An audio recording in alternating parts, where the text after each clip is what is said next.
Bonsoir à tous, bienvenue dans Stratégie militaire, en direct, 2 février 2026. Donald Trump subit des pressions pour ne pas lancer une attaque qui mettrait fin à la dictature du régime iranien. Et tous les pions qui sont en train d'être placés dans la région en ce moment, dans ce qui pourrait être la plus grande guerre du 21e siècle, famille, l'information que nous allons donner ce soir est super importante. De plus, avec une surprise ici dans Stratégie militaire, vos likes, vos commentaires. Nous commençons.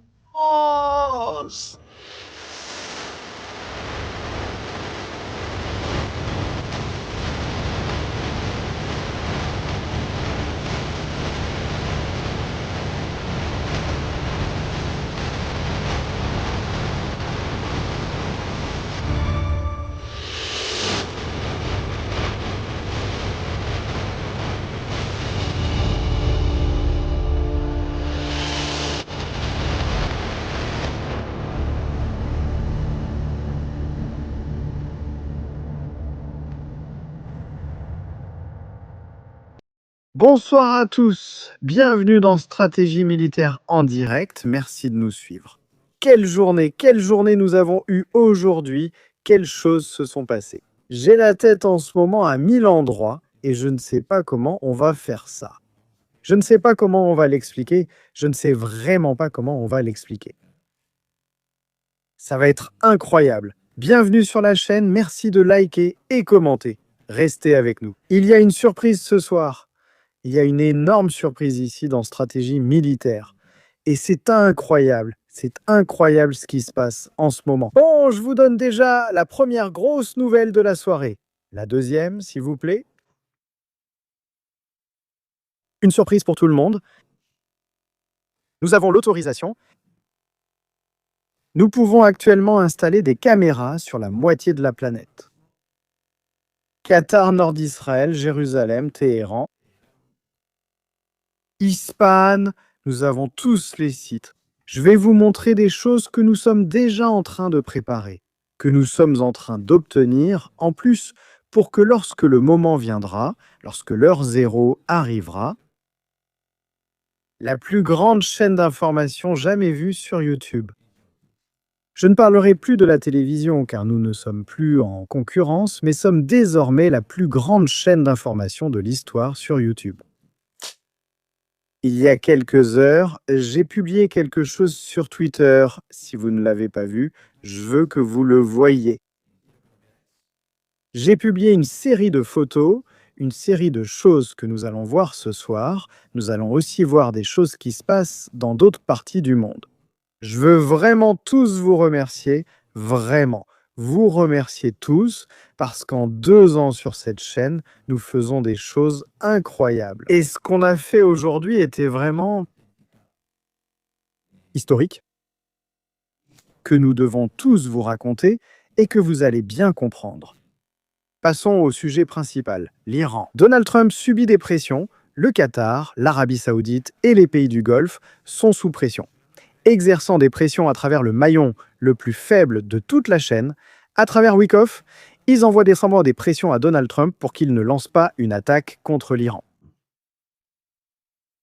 Ils ne veulent pas que cela se reproduise, que le centre de commandement de la garde révolutionnaire, avec tous les militaires à l'intérieur, toute la chaîne de commandement, soit détruit. Pas une fois, mais 2 fois en même temps ou de la même manière. Il y a quelques semaines, au début de l'année, le peuple iranien est descendu dans la rue pour réclamer la liberté et la fin de la dictature. Et Donald Trump leur disait de sortir dans la rue, de noter les noms de ceux qui vous torturent. L'aide est en route. Je doute beaucoup, connaissant déjà un peu Donald Trump, je doute beaucoup que Et Donald Trump va faire marche arrière, hein, j'en doute.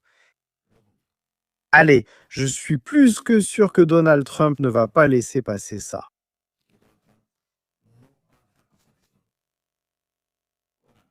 Bien sûr, que se passe-t-il en ce moment dans la région? Que se passe-t-il en ce moment dans la région?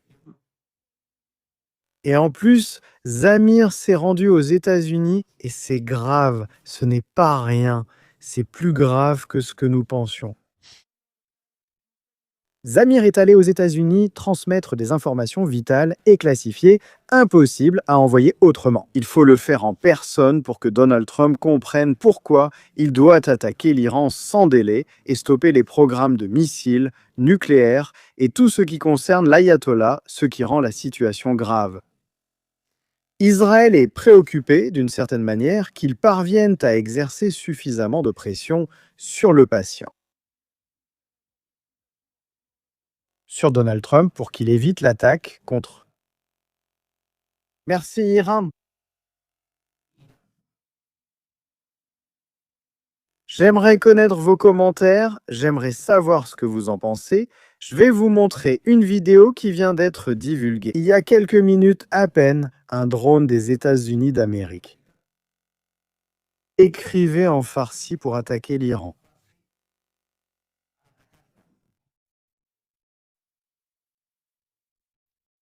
Nous allons immédiatement aller voir ce drone, voir ce qui se passe là-bas, ce que fait le drone des États-Unis d'Amérique. Et quelle est la situation?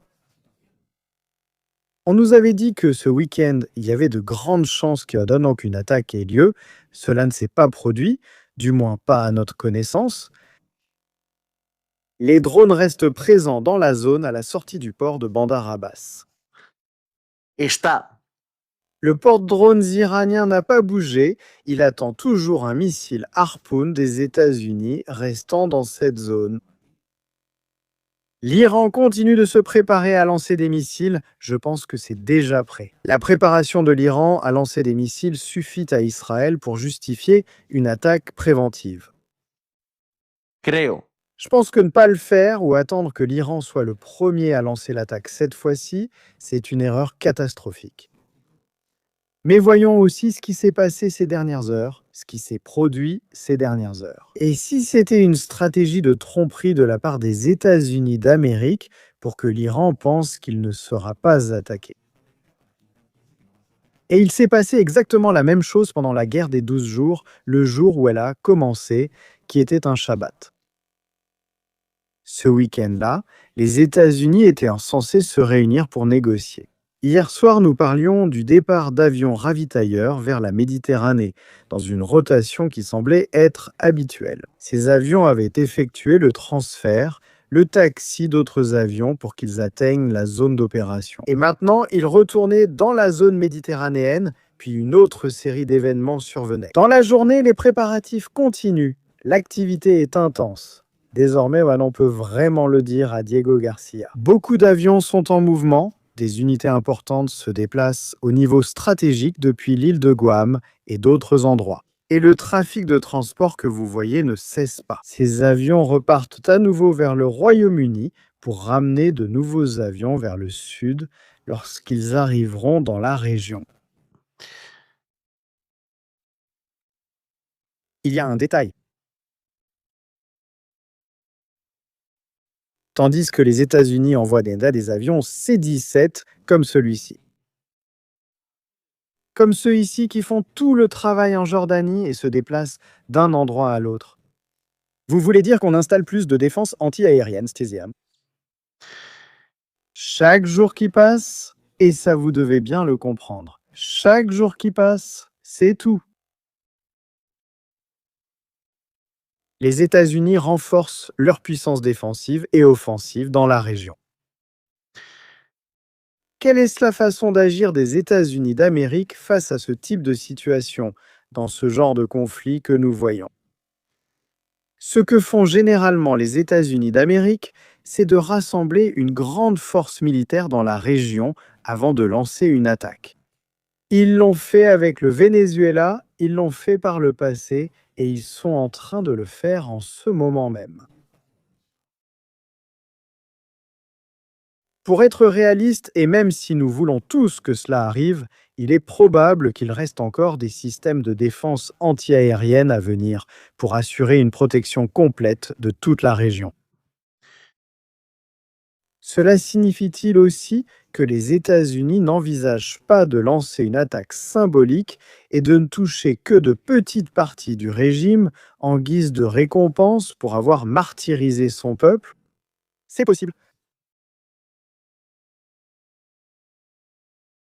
Mais si vous regardez bien, vous voyez tout le trafic d'avions qui partent, qui arrivent. C'est une véritable ruche.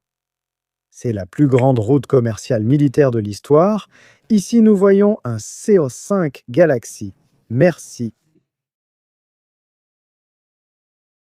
En train d'arriver.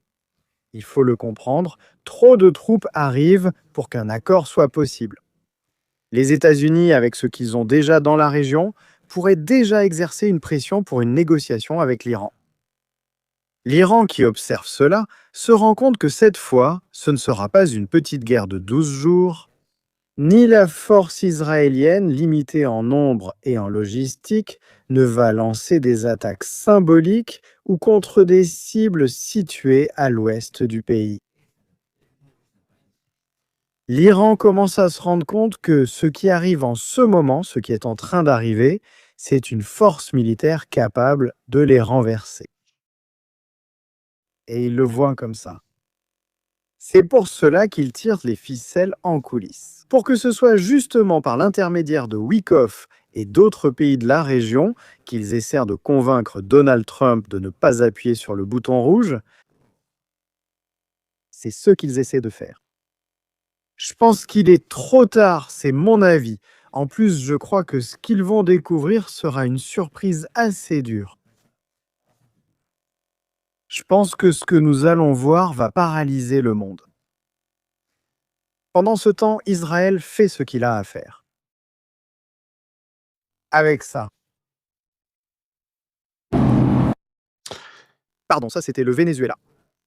Je veux vous montrer ce qui se passe au Liban, excusez-moi, c'est mon erreur. Il m'arrive aussi de me tromper parfois. Israël fait ce qu'il veut en détruisant des cibles au Liban. Mais regardez ce qui se passait, en plus le 9 janvier, parce que maintenant qu'Internet commence à se développer et qu'on commence à voir des vidéos, regardez ce qui se passait en Iran. Es terrible.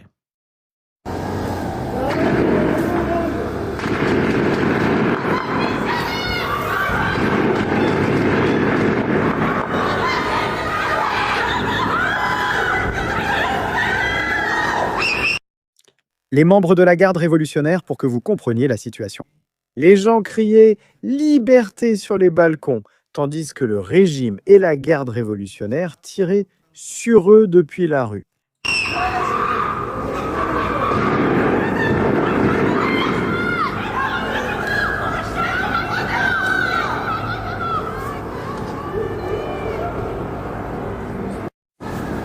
C'est terrible, c'est terrible. Qu'a dit Lindsey Graham, l'un des bras droits les plus importants de Donald Trump? Il a parlé et il l'a clairement dit.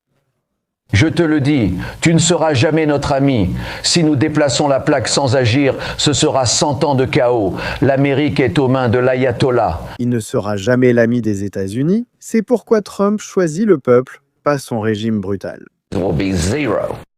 Merci. Nous parlons tous et nous ne le faisons pas. Nous aurons 100 ans de chaos. Il y aura 100 ans de chaos. C'est ça. Mais en plus, si le problème n'est pas arrêté maintenant, si on ne l'arrête pas maintenant, ce sera encore pire après.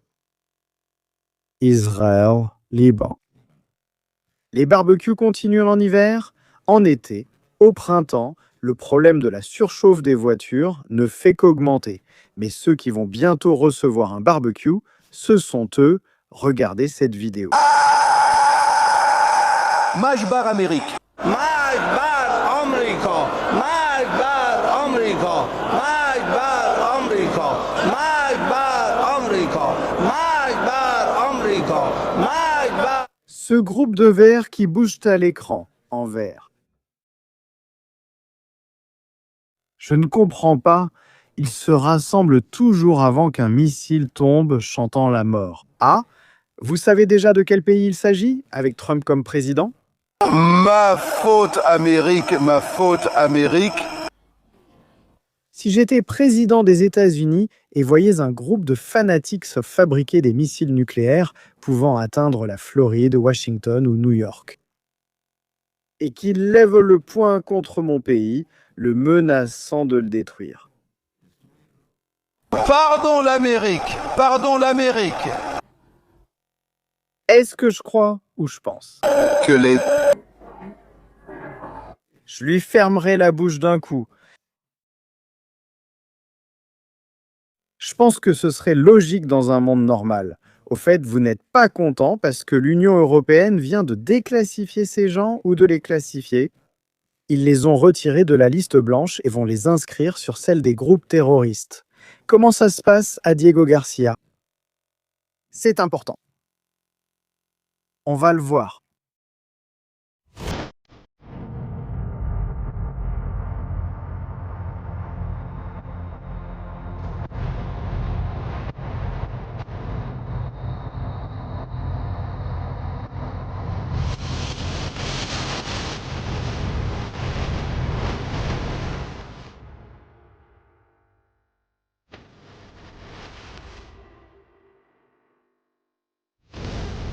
Voilà comment ça se passe pour Diego Garcia. Des avions des opérations spéciales à 5000 km de l'Iran, que font les groupes Delta là-bas. Je ne sais pas, un P-8 Poséidon, je ne sais pas non plus. Et ce qu'on voit bien, ce sont des avions ravitailleurs. 3 avions ravitailleurs, regarde. Regarde avec ça. 3 ravitailleurs, abonne-toi. Ils sont là-bas. Qui attendent-ils? Probablement les B-52 au revoir.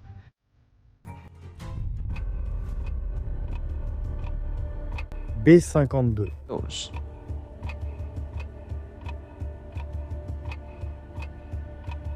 Bien sûr, c'est que les B-52, quand ils passeront par là, il ne restera plus grand-chose, voire rien. L'ayatollah, il ne restera rien de l'ayatollah. Je suis sérieux. Convaincu, en plus à 100%. Au fait,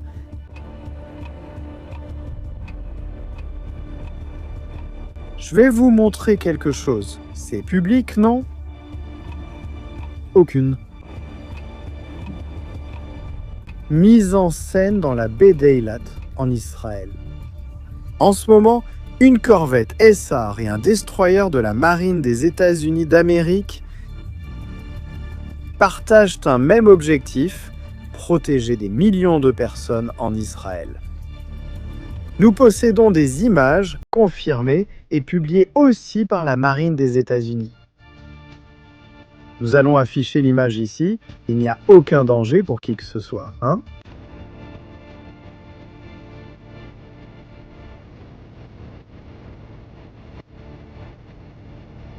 Un destroyer Harley Burke équipé de missiles anti-aériens pour intercepter des missiles balistiques.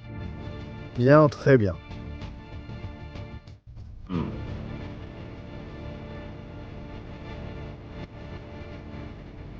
Ah, il y a une vidéo? Nous le voyons par ici?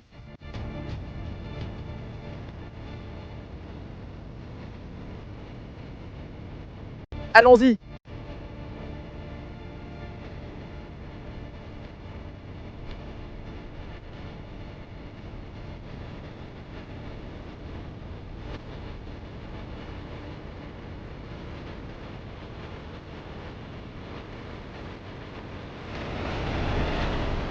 Bien sûr, je commence à comprendre quelque chose que nous ignorions auparavant.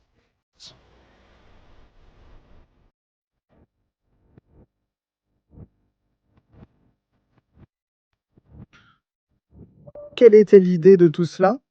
Très simple. 3 anneaux de défense. Premier anneau de défense. Toute la côte du golfe Persique. On pourrait même le dessiner.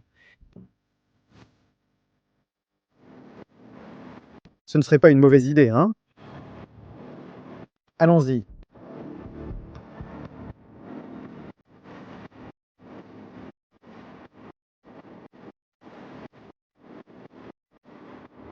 Premier anneau de défense antiaérienne.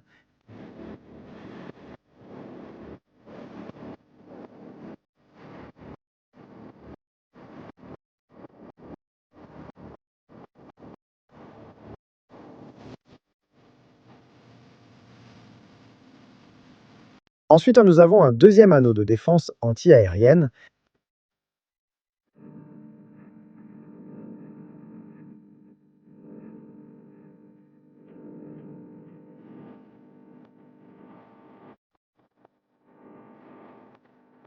Et ici,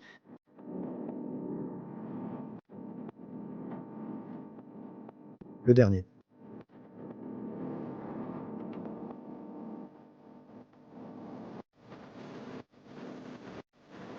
Israël.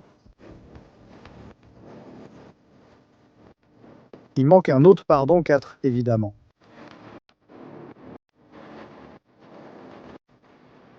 Jordanie.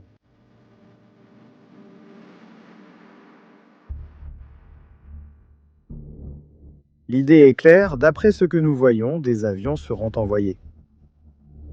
Premier anneau, bon, imaginez que nous montons. Nous n'allons pas le peindre puisque nous sommes là.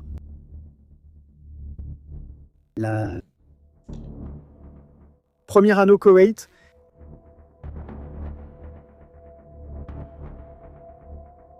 Zone de Bahreïn, Qatar. Émirats arabes unis. Toute cette zone sert à se protéger contre les tirs de missiles à courte portée, les missiles de croisière et les drones. Premier anneau, deuxième anneau. Protéger l'Arabie Saoudite, la capitale Riyad est protégée, les puits de pétrole sont protégés. Ensuite, la Jordanie.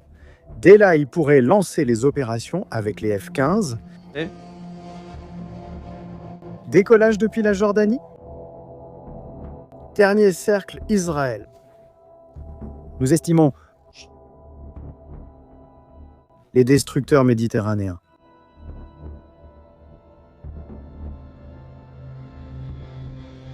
Nous sommes déjà 5.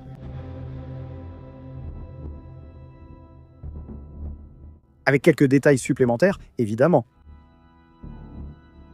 Ce serait le plan défensif. Une première ligne de feu, une deuxième ligne intermédiaire pour protéger l'Arabie Saoudite.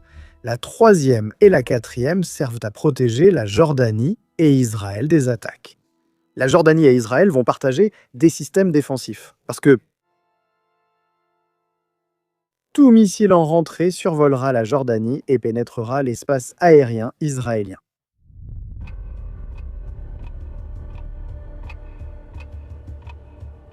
Carte intéressante. Zone importante à prendre en compte. Je pense que la zone de Tabriz, celle que nous voyons ici, est l'une des zones les plus controversées.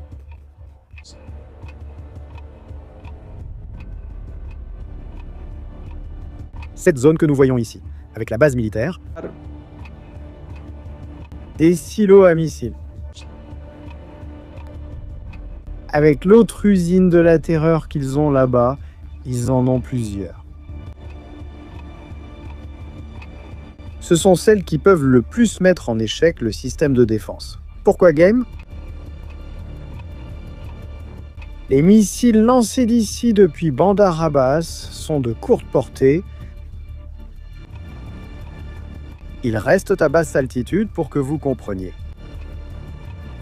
Un missile balistique, de ceux qui font vraiment des dégâts, doit prendre de l'altitude pour ensuite plonger pratiquement en piqué sur la cible. C'est là qu'il fait le plus de dégâts.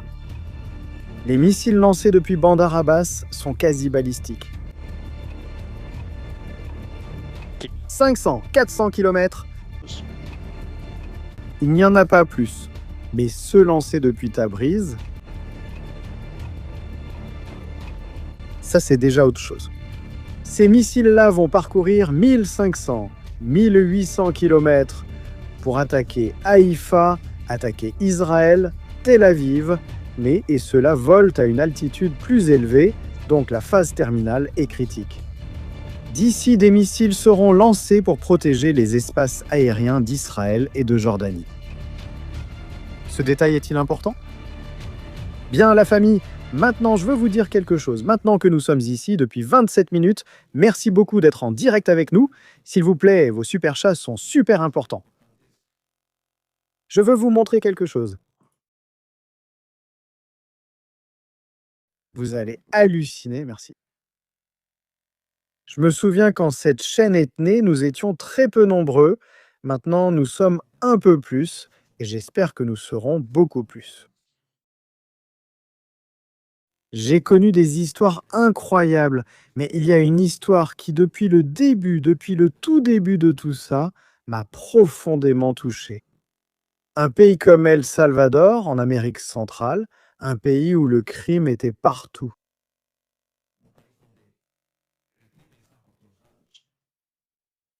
Des images que nous voyons du gouvernement d'El Salvador. Le département de la communication sur la visite de Cast et Nayib Bukele dans de nouvelles écoles inaugurées dans le pays pour éduquer les garçons et les filles.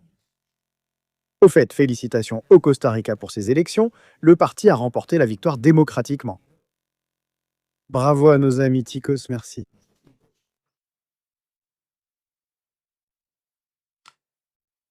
Moi, cette histoire me fascine. Pour moi, cet homme, Nayib Bukele, en ce moment, aujourd'hui.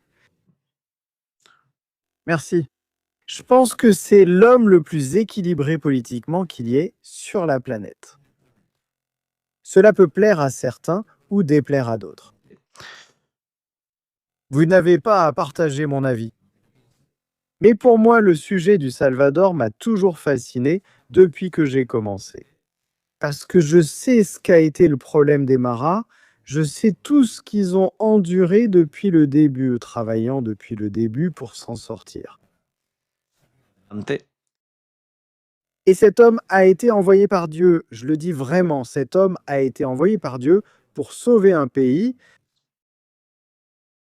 Merci moi, stratégie militaire. Il a promis à l'époque qu'il allait connaître El Salvador et qu'il allait être au Salvador. Abonne-toi.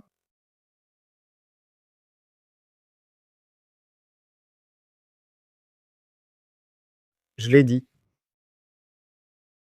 J'ai dit. Mon rêve serait de connaître le Salvador, de découvrir son histoire et de vérifier par moi-même tout ce qui s'est passé là-bas. Merci. Les prochains jours, les prochaines semaines, quand la situation se calmera, vous verrez combien de stratégies militaires El Salvador a eu. Avez-vous découvert au Salvador un contenu unique, exclusif ? Beaucoup de personnes sont déjà venues filmer au Salvador, et ce que nous avons vécu est hallucinant.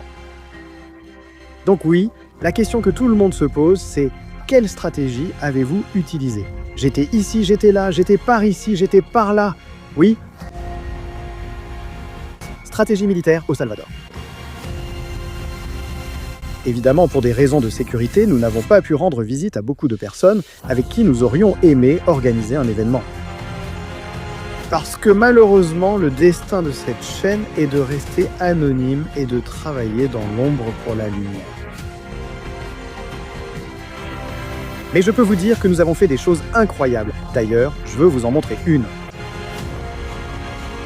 J'ai visité des quartiers qui étaient envahis par des démons qui coupèrent des têtes, des mains, massacraient leur propre famille et des histoires qui te touchent au plus profond de l'âme.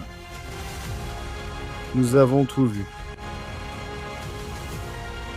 Je peux dire que cet homme que vous voyez a changé un pays et va sûrement changer sa philosophie, sa façon de voir les choses. Merci Thérèse. Plus d'un pays. C'est hallucinant. Le Salvador est un pays pauvre parce que c'est vrai, mais il est très riche. Il est riche en esprit. Le Salvador est un pays qui, depuis l'arrivée de Nayib Bukele, a commencé à montrer au monde de quoi il est capable. Je n'ai jamais trouvé un endroit dans le monde où j'ai voyagé où tout le monde me parle aussi bien de Bukele. J'ai demandé à tous, que penses-tu de ton pays, de ce qui se passait avant et de ce qui se passe maintenant ?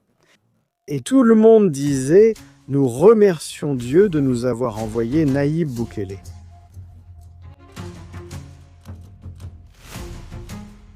Mais un autre jour, et maintenant ? beaucoup en action. Des journalistes du Chili qui sont émus par des conditions si dures. De ceux qui sont au séco et qui disent même pleurer. Vous le verrez dans le documentaire que nous préparons.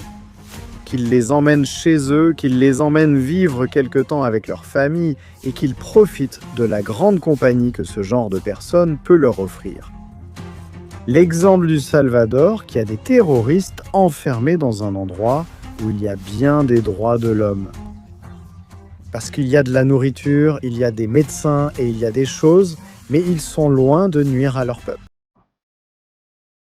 Mais regardez autre chose, il n'y a pas seulement le séco au Salvador, il y a aussi d'autres choses que nous avons vues. Il y a plus de prisonniers, des missions. J'ai été stupéfait par quelque chose qui s'appelle zéro oisiveté. Le plan zéro oisiveté, le plan zéro oisiveté. Pour moi, je pense que c'est un modèle à suivre. Dans tous les pays, je le dis vraiment. Le plan zéro oisiveté concerne les détenus hors SECO, donc non terroristes. Merci. Devront reconstruire le pays. Cette école que vous voyez a été construite par des détenus privés de liberté, des personnes à qui l'on donne, en prison, une chance de se rééduquer, d'apprendre un métier. Les défenseurs des droits de l'homme ne vont pas là-bas pour filmer, ils vont au séco pour ensuite critiquer Nayib Bukele. Ils ne sont pas allés non plus dans les quartiers pour s'inquiéter ni parler aux victimes de la tragédie du Salvador. J'ai hâte de monter des vidéos. Parce que vous allez halluciner avec moi, mais j'aimerais vous montrer quelque chose qui est important pour moi. On a souvent dit que les personnes qui créent du contenu, surtout malheureusement sur des sujets dramatiques, des guerres, des situations douloureuses dans la société, nous en tirons profit. De cela. On nous reproche de nous enrichir sur la souffrance du Venezuela, de l'Iran, d'Israël et d'autres pays. Chacun est comme il est et chacun peut faire ce qu'il veut. Quand je suis allé dans un des quartiers, que vous découvrirez ensuite. Merci d'avoir regardé la vidéo. J'ai vu comment étaient certaines personnes là-bas. Elles m'ont rappelé mes débuts sur YouTube. Et nous avons fait ce que je pense être la bonne chose à faire. Nous avons créé du contenu, tourné de nombreuses vidéos et découvert des histoires incroyables. Des heures d'enregistrement, mais il fallait aussi rendre quelque chose. Je veux que vous le voyiez de toute façon, vous le verrez ensuite dans une vidéo complète de ce que nous préparons. Une seconde, j'arrête cette musique, parce que je veux que vous le voyiez. Stratégie militaire. Avec la super équipe que nous avons, nous sommes allés dans l'un des centres appelé El Cubo Salvador, dans la ville de San Salvador. Nous avons été là-bas pour découvrir le projet de Nayib Bukele pour restaurer la paix et l'harmonie dans les quartiers. Dans cet endroit que vous voyez. Autrefois, avant que ce bâtiment n'existe, les membres des Maras se réunissaient ici pour préparer des assassinats contre la population. Depuis cette chaîne, nous avons acheté des cahiers, des stylos, des crayons, de la pâte à modeler et pour un studio de musique urbaine, nous leur avons offert une carte son, des enceintes, un clavier, un pupitre. Et en soutenant ce projet, le Cube, nous avons laissé notre marque là-bas. Nous sommes plus qu'une chaîne. Nous collaborons aussi pour que El Salvador continue d'être un projet de vie et un exemple à suivre pour de nombreux pays. C'est vraiment incroyable ce que vous allez voir dans les prochains jours ici sur Stratégie Militaire. Du contenu unique, ce qui n'avait jamais été filmé, ce qui n'avait jamais été connu. Et franchement, nous sommes très fiers d'avoir pu réaliser cela. et de voir le sourire des jeunes qui ne voulaient pas faire partie des maras et qui maintenant construisent leur avenir en faisant avancer leurs talents. Et une enfance qui pourra être éduquée loin de la violence.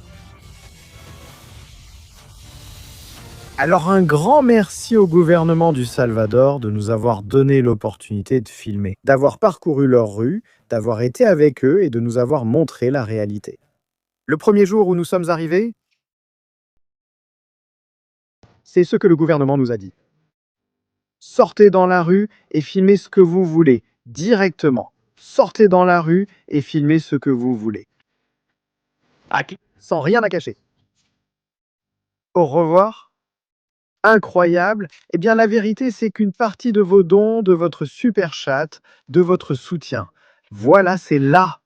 Vous les voyez jouer dans le parc avant? Les gangs se réunissaient ici et jetaient des cadavres derrière. C'est ça que les gens des ONG et des droits de l'homme ne viennent pas expliquer au monde. C'est hallucinant tout ce qu'on a filmé au Salvador et tout ce qu'il reste à raconter. Merci beaucoup la famille, vraiment d'avoir rendu cela possible. J'ai adoré, c'était incroyable et on recommencera. On recommencera ailleurs. Et j'ai hâte que vous voyiez tout le contenu que nous avons enregistré et que nous avons préparé pour vous. C'est ça. Il ne s'agit pas seulement de faire des vidéos, nous pouvons aussi faire plus, beaucoup plus. Alors, famille, merci pour vos likes, pour vos commentaires, pour être avec nous chaque jour. C'est un véritable plaisir d'être la voix de millions de personnes. Nous allons changer ce monde, j'en suis convaincu. Nous ferons quelque chose de grand. On se retrouve dans la prochaine émission ici, sur Stratégie Militaire. Un salut à la famille, ciao!